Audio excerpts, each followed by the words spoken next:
lorsqu'on a ce syndrome d'Oedipe au niveau de la sexualité, on peut avoir appeler son partenaire maman ou papa.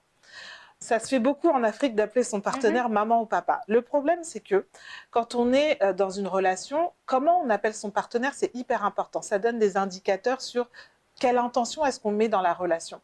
Si on appelle son partenaire mon chaton, mon poussin, des noms d'animaux mignons, on a cette intention-là de vouloir protéger le partenaire. Si on appelle son partenaire mon trésor, ma perle, ma reine, c'est vraiment une façon de mettre son partenaire sur un piédestal. Par contre, quand on appelle son partenaire maman ou papa, il n'y a pas d'autre mot, c'est la parentalité. Ah, d'accord. Alors, oui, c'est vraiment la parentalité. Donc, on voit vraiment son partenaire comme le parent, la mère nourricière.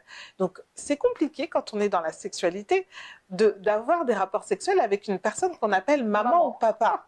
Je ne sais pas si vous vous rendez compte. Ah, d'accord. Donc, on ne devrait pas appeler son partenaire maman ou papa? Non, moi, c'est ce que je déconseille vraiment. Parce que parfois, il y a des hommes qui mettent tellement leur femme sur un piédestal au niveau de la maternité que c'est compliqué après de l'avoir comme une partenaire sexuel. C'est très compliqué. Donc, il y a une baisse de libido, il y a des pratiques qu'on n'ose pas faire avec sa femme parce que, ben non, c'est ma femme, je ne peux pas, c'est la mère de mes enfants. Alors qu'à la base, c'est votre partenaire. Alors, allumer le feu, en règle générale, ça se fait tout seul. Dans les premiers rendez-vous, dans les premiers échanges, dans les premières années. Parce qu'un couple, quand il se met ensemble, il est dans une première phase qu'on appelle la phase de lune de miel. Donc, tout est beau, tout est rose, tu es beau, tu es belle, tu es magnifique. Et là, tout va bien. Ensuite arrive une deuxième phase qui est moins drôle, qu'on appelle la phase de lutte contre le pouvoir.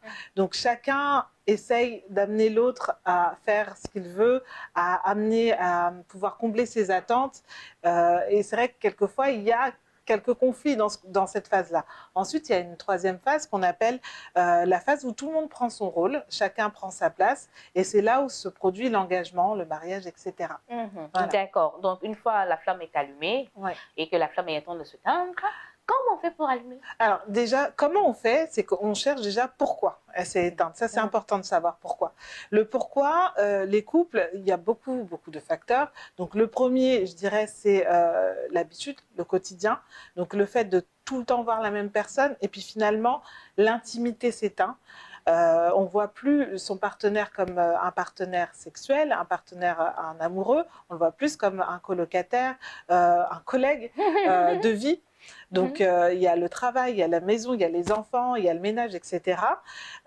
Donc, la flamme s'éteint. Donc, il n'y a plus d'intimité, il n'y a plus de mots doux, il n'y a plus de textos mignons, il n'y a plus de tendresse, il n'y a plus tout ça. Donc, quand il n'y a plus d'intimité, la sexualité, c'est très compliqué.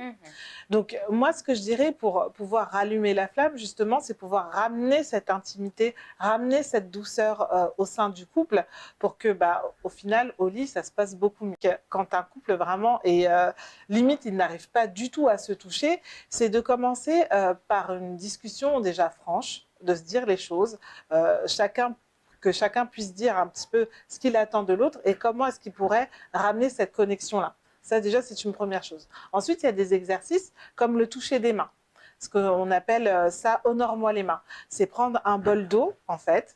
C'est une pratique qui se fait, bien entendu, dans une chambre, avec personne autour, la musique, un petit peu une ambiance intime, où chacun, à son tour, va honorer les mains de l'autre. Un massage thérapeutique, un massage qui honore. Et ça a l'air tout bête comme ça, hein, mais ça crée vraiment une connexion entre les deux. Après, effectivement, il faut que tous les deux partenaires aient une volonté de vouloir allumer justement cette intimité. Après, il y a plein d'autres outils, hein. Il y en a vraiment beaucoup. Arrêter d'être en compétition avec son partenaire, parce que c'est ce qui arrive très souvent dans les couples, c'est qu'il y a cette rivalité entre hommes et femmes qui ne devrait pas exister. Alors, il y a parfois ce qu'on appelle un peu une sécheresse émotionnelle, parfois même de l'immaturité émotionnelle, où on est en compétition. Alors que non, ton partenaire, ta partenaire est vraiment là c'est un partenaire de vie, c'est un partenaire sexuel, c'est un partenaire amoureux. Donc il faut vraiment avoir cette bienveillance, je le dis tout le temps, cette douceur, cette attention mon chéri, ma chérie, c'est votre amoureux, amoureuse, quoi. Donc, il n'y a pas de compétition. Sinon, mon trésor, mon chaton, mon poussin. Bon, souvent, c'est quand on dit mon chaton, on dit, tu me vois en chat, quoi. Mais ça a un côté aussi un peu érotique. Mon lion, ma lionne, voilà. Donc, voilà. Donc, mon lion, mon roi, on peut le dire. Oui, mon roi, oui.